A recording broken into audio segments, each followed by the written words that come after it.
Good morning children. In today's class we are going to learn about the Mughal Empire. The Mughal Empire. The Mughals were the great power which ruled India from 1526 AD to 1707 AD. The Mughals were the great power which ruled India from 1526 AD to 1707 AD. Dear children, do you remember in the previous chapter the Delhi Sultanate 5 dynasties பார்த்தோம். அதுல the Lodis were the last dynasty in Delhi before the Mughal established in 1526 at Panipat. The battle was fought between Babur and Ibrahim Lodi.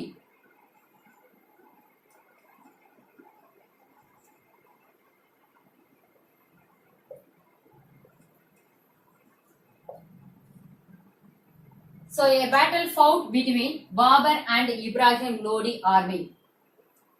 At last, Lodi army was defeated.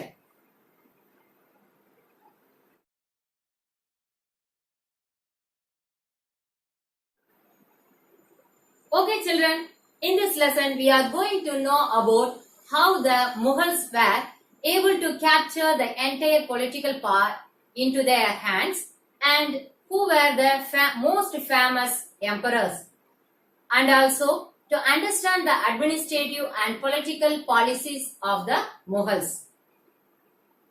Okay, in this the 6 great emperors and their years now we are going to learn.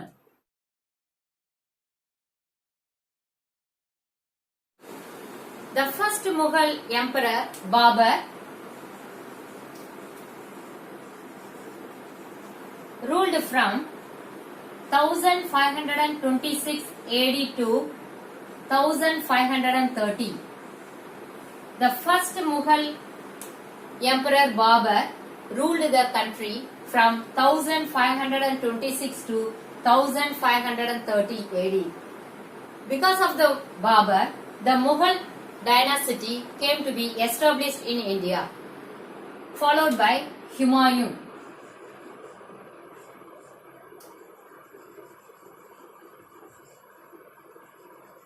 The period from 1530 to 1540 and 1555 to 1556.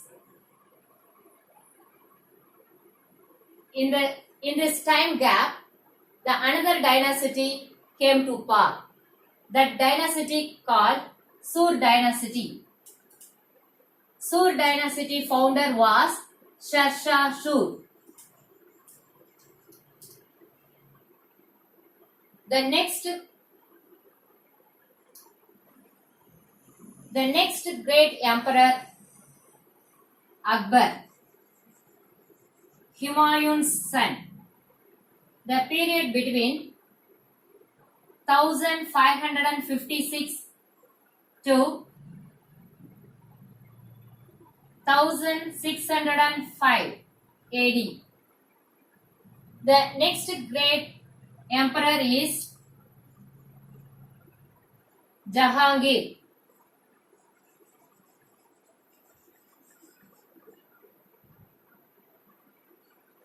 The period between 1605 AD to 1627. The next great emperor Shahjahan. Shahjahan சொன்ன உடனே உங்களுக்கு என்ன ஞாபகம் வருது? Very good, you are correct. 7 wonder ஆன தாஜ்மஹால் ஞாபகம் வருது. Correct. The period from 1627 to 1658. The last great emperor Aurangzeb. The last great emperor Aurangzeb.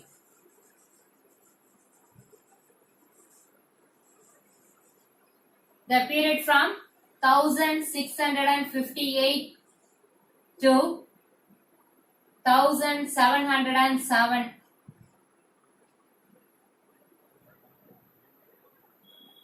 After the six Mughal emperors, the empire began to disintegrate. Who were Mughals? Zahiruddin Muhammad Babur, popularly known as Babur.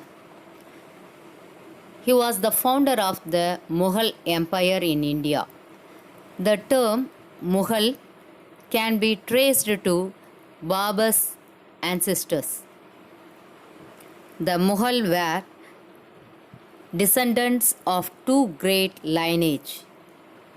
On his father's side, Babur was the great grandson of Timur. On his mother's side, his grandfather was Yunus Khan of Taskent, who was known as the great Khan of the Mongols and the 13th in the direct line of descendant of Genghis Khan. Babur was born on 14th February 1483. He was named Zahiruddin Muhammad. Zahiruddin means defender of faith. நம்பிக்கையை காப்பவர். He inherited Fargana, a small kingdom in Central Asia, when he was 12 years old. அவருக்கு 12 வயசில் இருக்கும் போதே அரியணையில் இருக்க வேண்டிய கட்டாயம் ஏற்படுது.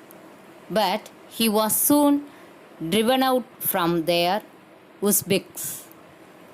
After 10 years of adversity, Babur established himself as the ruler of Kabul.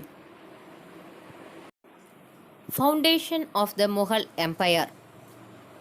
In Kabul, Babur set his sights eastward, reminded by the memory of Timur's Indian invention. In 1505, the very year after he looked Kabul, Babur led his first expedition towards India. Yet he was preoccupied with the Central Asian affairs. He did not have any ambition beyond Punjab till 1524. ஆனால் அவருக்கு ஒரு opportunity காத்துட்டு இருந்தது. Dilwara Khan, who was Daulat Khan Lodi's son, and Alam Khan, who was the uncle of Sultan of Delhi, arrived in Kabul to seek Babur's help in removing Ibrahim Lodi from power. Babur defeated Ibrahim Lodi in the famous Battle of Panipat in 1526 and occupied Delhi and Agra. Following Babur's victory in this battle, Mughal dynasty came to be established in India with Agra as its capital. Babur's military conquest. Babur defeated Rana Sanga and his allies means Kutani, at Kanwa in 1527. He won the war against the chief of Chanderi in 1528 and prevailed over the Afghan chiefs of Bengal and Bihar in 1529. Babur died in 1530 before he could consolidate his victories. Babur was a scholar in Turkish and Persian languages. He recorded his impressions about Hindustan, its animals, plants and trees, flowers and fruits in his autobiography Tusiki Baburi. Following the traditions set by Genghis Khan, who nominated the most deserving among his sons as his heir, Babur chose his favorite and eldest son Humayun as his successor. Genghis Khan தம்முடைய மகன்களில் யார் தகுதியுடையவரோ அவரை தமது வாரிசாக அறிவித்தார். அம்மரபை பின்பற்றிய பாபரும் தமக்கு பிடித்த தம் மூத்த மகன் ஹுமாயூனை தம் வாரிசாக அறிவித்தார். Next we are going to see about Humayun. Humayun on his accession to the throne divided his inheritance as per his father's will, and accordingly his brothers Kamran, Hindal and Askari got a province each. ஆனால் அவர்கள் அதாவது சகோதரர்கள் ஒவ்வொருவருக்கும் டெல்லி அரியணை மீதே ஆசை இருந்தது. Humayun also had other rivals, and notable among them was the Afghan Sher Shah Shur, the ruler of Bihar and Bengal. Sher Shah defeated Humayun at Chausha in 1539 and again at Kannauj in 1540. Humayun, defeated and overthrown, had to flee to Iran. With the help of the Persian ruler Shah Thumbsap of the Fayyad dynasty, Humayun succeeded in recapturing Delhi in 1555. But he died in 1556 when he fell down the stairs of his library in Delhi. Next we are going to see about Sher Shah. Sher Shah was the son of Afghan noble Hasan Suri, ruler of Sasaram in Bihar. After overthrowing Humayun, Sher Shah started the rule of Sur dynasty at Agra. During his brief reign, he built an empire stretching from Bengal to the Indus, excluding Kashmir. He also introduced an efficient land revenue system. He built many roads and standardized coin weights and measures. Next, we are going to see the great Emperor Akbar. After the death of Humayun in 1556, his 14 years old son Akbar was crowned the king. Humayun's trusted general Bairam Khan became the regent and ruled on behalf of Akbar, as the latter was a minor. Hemu, a general of Sur dynasty, soon captured Agra and Delhi in 1556. In the same year, Bairam Khan defeated and killed Hemu in the Battle of Panipat. This is the second Battle of Panipat. as Bairam Khan was murdered in Gujarat, have taken place at the incident of Akbar, who could not tolerate his dominance in day-to-day governance of the kingdom. Akbar assumed full control of the government.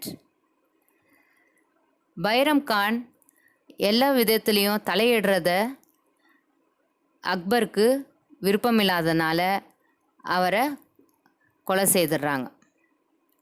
Akbar brought most of India under his control through conquest and alliance. Conquest of women rulers. Akbar conquered Malwa and parts of central India. His defeat of Rani Durgavati, a ruler in the central province, is not appreciated, since the brave Rani did him no harm, yet argued by his ambition to build an empire, Akbar had no consideration for the good nature of the ruler. Similarly, another woman ruler Akbar had to confront in South India was the famous Rani Chand Bibi, regent of Ahmednagar. The fight this woman put up impressed the Mughal army so much that they gave her favorable terms of peace. Next, Battle of Haldikat. Next, Battle of Haltikati. Haltikati. Akbar defeated Rana Uday Singh of Mewar and captured the fort of Chittoor in 1568 and then Ranthambore in 1569. In 1576, he won over Uday Singh's son Rana Pratap at the Battle of Haltikati. Though defeated, Rana Pratap escaped on his horse Setak and continued his fight, leading a life in the jungle. துணிச்சல் மிகுந்த இந்த ராஜ்புட்ஸ்களின் நினைவுகள் ராஜ்புட்டானாவில் போற்றி பாதுகாக்கப்படுகிறது. அவரை பற்றி பல கதைகளும் உள்ளன. Now we are going to see about commercial access to Arabia, Southeast Asia and China. Akbar's conquest of Gujarat helped him to establish control over Gujarat's overseas trade with the Arabs and the Europeans. Akbar's military campaign in East Bihar and Odisha and victory over Bengal facilitated access to Southeast Asia and China. Military campaign in the northwest. Among other conquests of Akbar, the important were the campaigns he launched in the northwest of India. Akbar added Kandahar, Kashmir and Kabul to the Mughal Empire. His battles in the Deccan led to the annexation of Berar, Kontesh and parts of Ahmednagar. Under Akbar, the Mughal Empire extended from Kashmir in the north to Godavari in the south and from Kandahar in the west to the Bengal in the east. Akbar died in 1605 and his mortal remains were buried at Sikandar near Agra.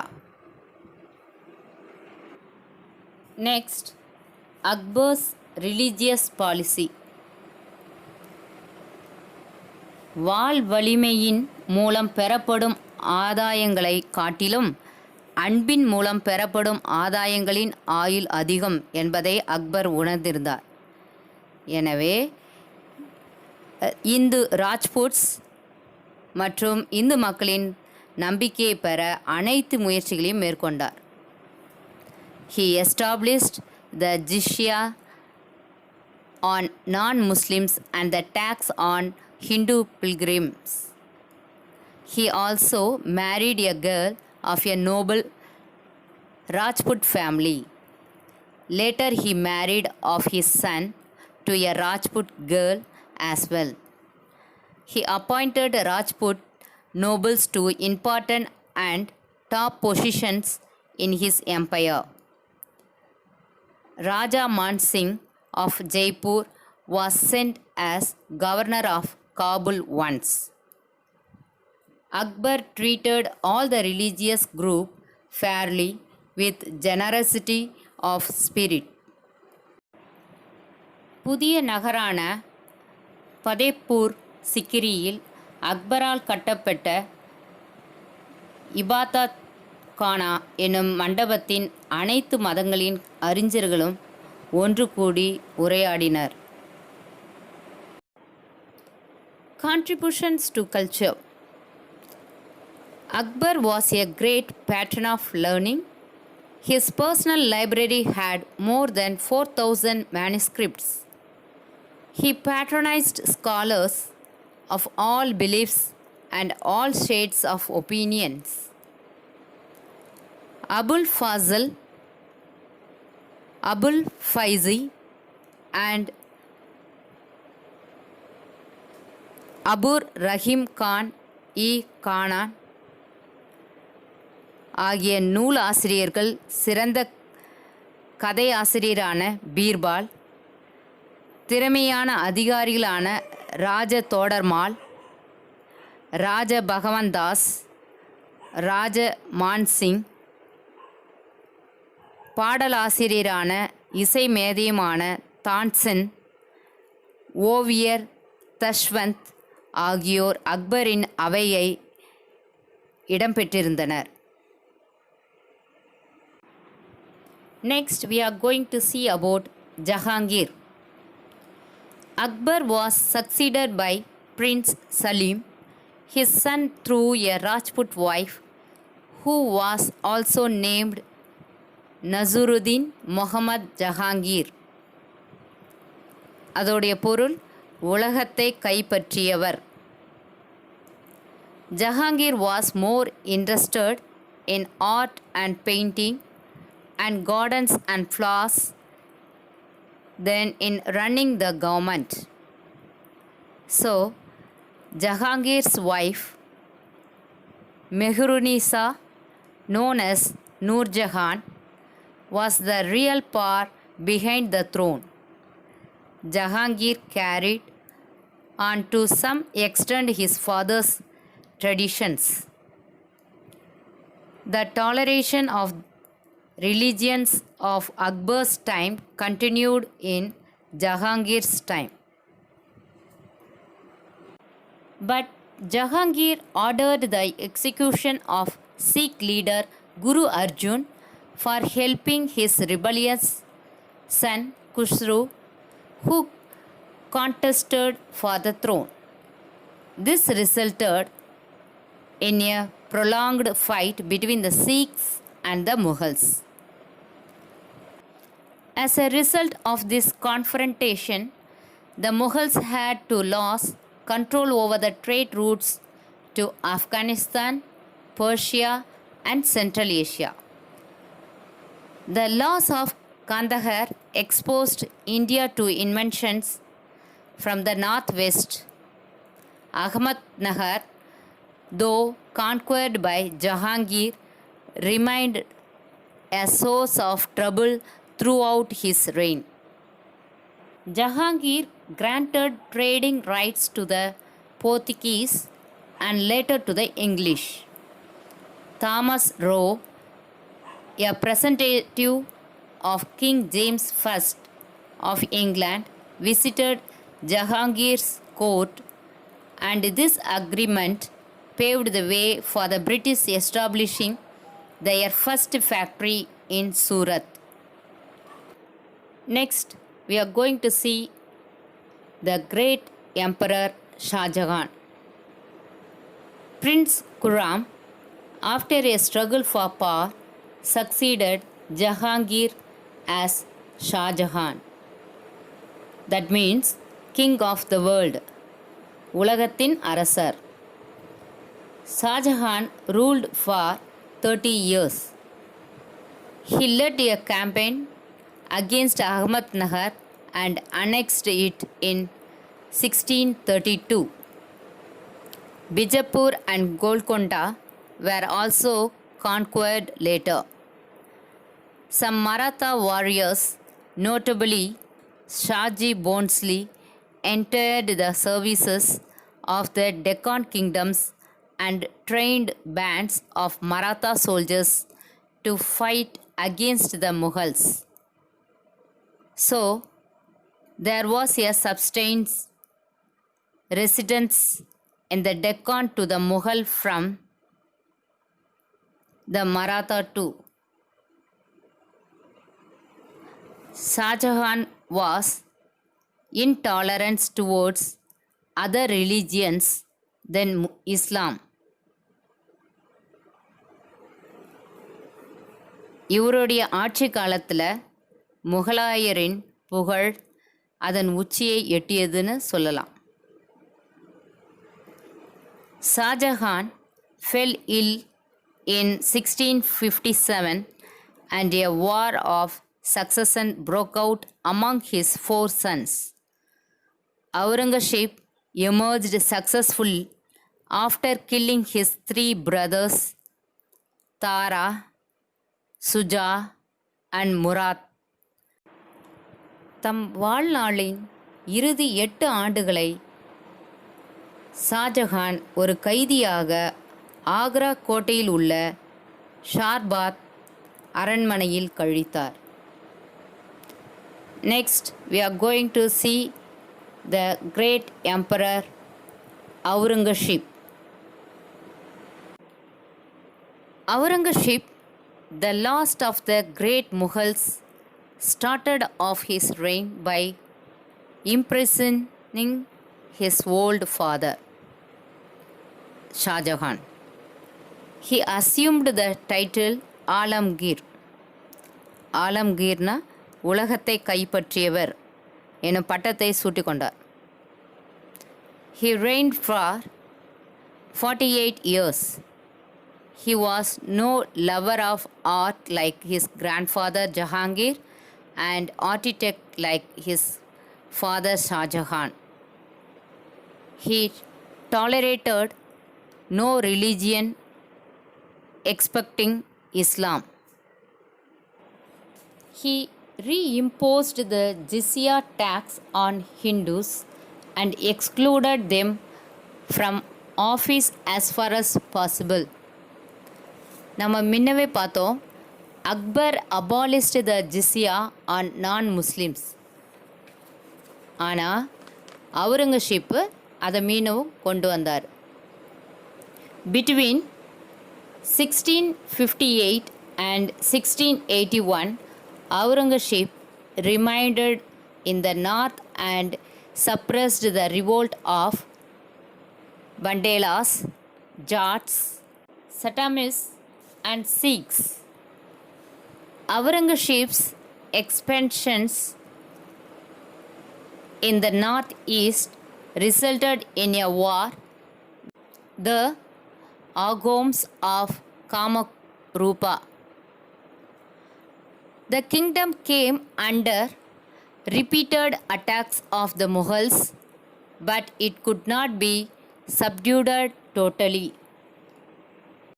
இந்த அரசு முகலாயர்களால் பல முறை தாக்கப்பட்டாலும் அதை முழுமையாக கட்டுக்குள் கொண்டு வர இயலவில்லை. Aurangzeb's conquest helped to expand the Mughal Empire, but his policies against Rajputs, Marathas and Sikhs provoked resistance from them, paving the way for its downfall.